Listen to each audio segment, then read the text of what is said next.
topic. I just want to point out to the sheriff that he was your role model. You sat through his presentation so that you kind I had a lot of of lessons learned by watching you, Sheriff.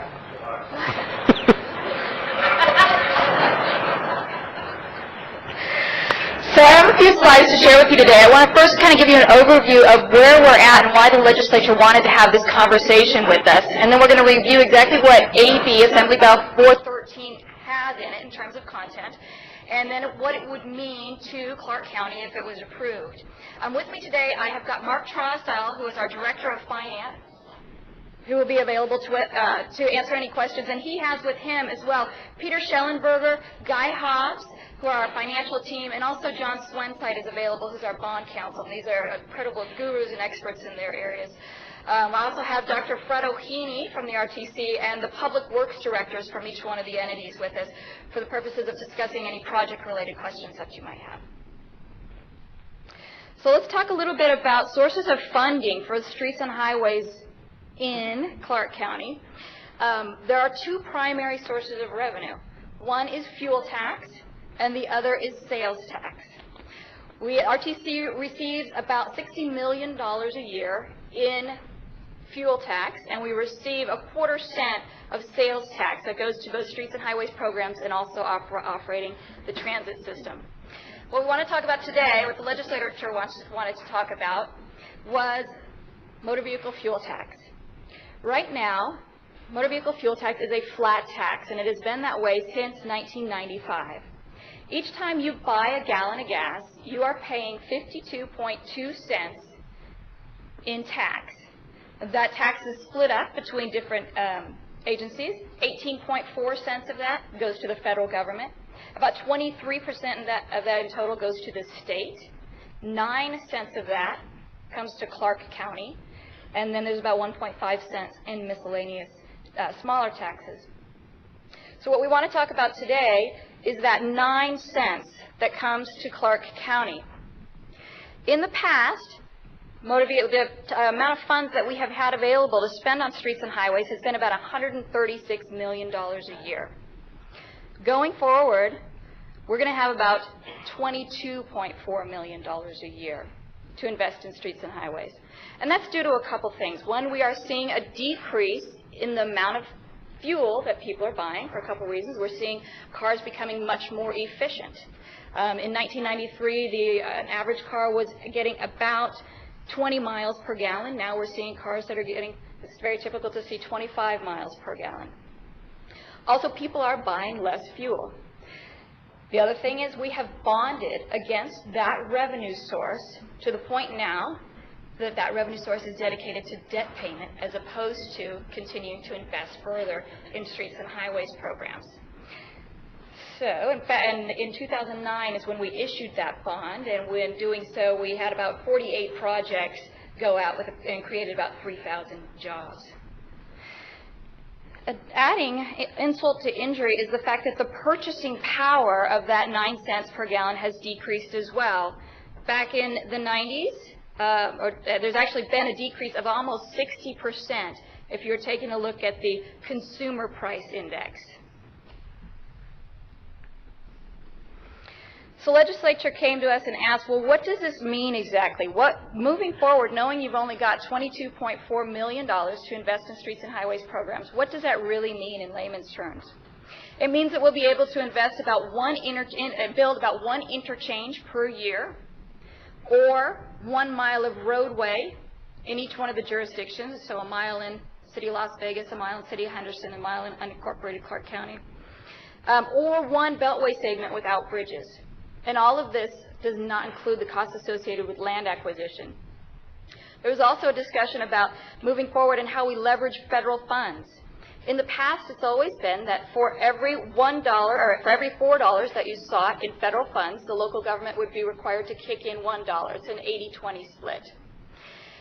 Earmarks are going away, formula funds are dwindling. What we're seeing more and more now is competitive type grants for transportation infrastructure. You're seeing communities who are kicking up their ante significantly in order to get those grants. In fact, last year we put in our grant application, a small grant application with the Tiger Fund, and we lost. Even though we had submitted 48% local match we lost because it went to communities who were giving in upwards of 50 and 60% of local match. So certainly the availability of funds to leverage to get those federal dollars is important to us as well. So the legislature passed AB 413. And I'll walk you through an overall summary of it. Now, this concept is not new to the state of Nevada. Actually, all 16 other counties in the state already were enabled to index their motor vehicle fuel tax to inflation. We were the last ones to get this authorization. Right now, Washoe County is the only county that is currently taking advantage of that. But this bill allows Clark County to align motor vehicle fuel tax with inflation for a period of 3 years. So starting January 1st of 2014 and expiring December 31st of 2016.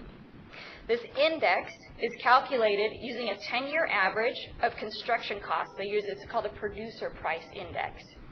And by using a rolling 10-year average, you keep it very stable. So even though there might be fluctuations from one year to another, by averaging that producer price index over 10 years, we keep it very stable, and right now it's at about 5.81%. Now, the maximum amount that may be adjusted in any 1 year was capped by the legislation as well at 7.8% per year. Now, for us to actually see a rolling 10-year average of 7.8%, we would have to see pretty high inflation over the next couple of years. But even if we did, the difference that you would see, that the wholesaler would be seeing, would be an additional 1 cent. So right now we're estimating a 3-cent per gallon increase based on the 5.81 cents of PPI. Even if it got all the way up to its cap of 7.8%, it would be about a 4-cent per gallon increase. Now, this index applies, this inflationary alignment applies only to the fuel tax itself. So I told you we pay 52.2 cents in taxes when we buy a gallon of fuel. We're going to tie inflation just to that, not to the full price of a gallon of gas. So you may pay $3.55 for a gallon of gas. That entire purchase is not tied to inflation. It is just the fuel tax itself that will be tied to inflation. It will include all motor vehicle related fuels, fuel, gasoline, diesel, CNG, and other special fuels. So it'll apply to about 99% of the vehicles that are operating in the state of Nevada. Right now we have, according to the DMV, we have about 1% of our vehicles that are alternative hybrid or hybrid electric or alternative fuels. There is an administrative cost that we pay to the DMV, 1%. 1% of the revenue collected will go to the DMV.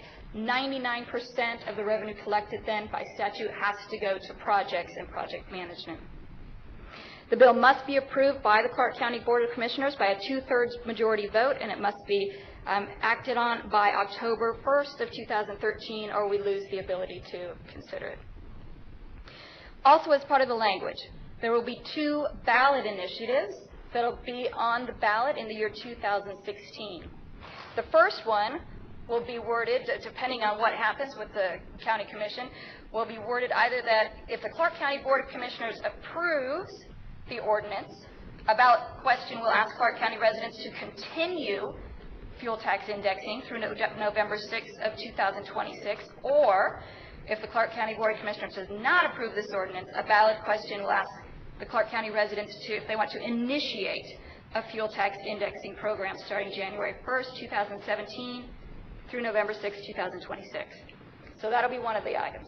The second ballot initiative will ask every county, this will be on every county's ballot in the state of Nevada, and we'll ask them if the state should we authorize the state to index their portion of fuel tax for the period beginning on January 1st, 2017 and ending January 31st, 2026. So important dates associated with this, we talked about the fact that the Board of County Commissioners must act by October 1st of 2013.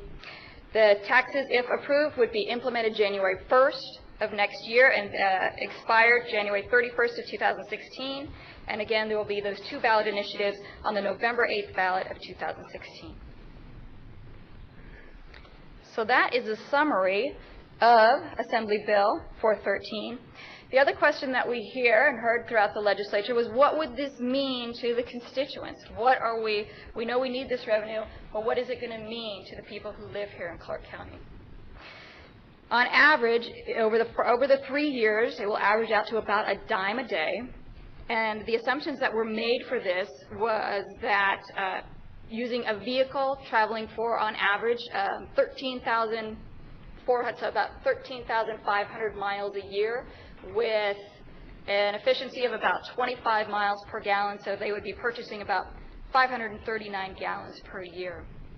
In the first year, tying it to inflation, you would see an increase of $16.35 annually. So over a 1-year period, your total fuel bill would increase $16. The second year, your total fuel bill, as compared to the current situation, would increase $33. And in the third year, the increase would be up to almost $52. But averaging that out over that 3-year period is about a dime a day. And again, it is for the driver who's traveling about 13,500 miles per year and buying about 539 gallons of fuel per year. So what does this mean? Well, this would allow the RTC to bond for about between $700 and $800 million, thus allowing jobs. We could get jobs out, about 9,500 jobs, direct and induced. We would be working with your public works directors. We've identified about 183 transportation projects that would be some of them, about a quarter of which could be under construction by next year.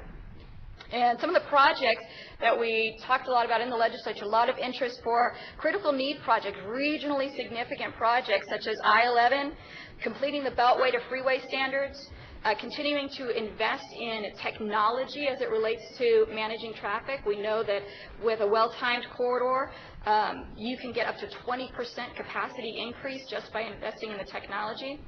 Maryland Parkway is a corridor with a lot of connectivity to it, a lot of regional significance, and a lot of community interest in it, as well as working with the LVCVA in coming up with projects. There's going to be a lot of design work needed to accommodate the LVCVA's vision for their convention district. And that is my presentation and overview. Thank you. Before I get to the commissioners, I'm going to take the public comment that people that submitted cards and anyone else, and then I'll go to commissioners. Thank you for the presentation, Ms. Quigley. I've got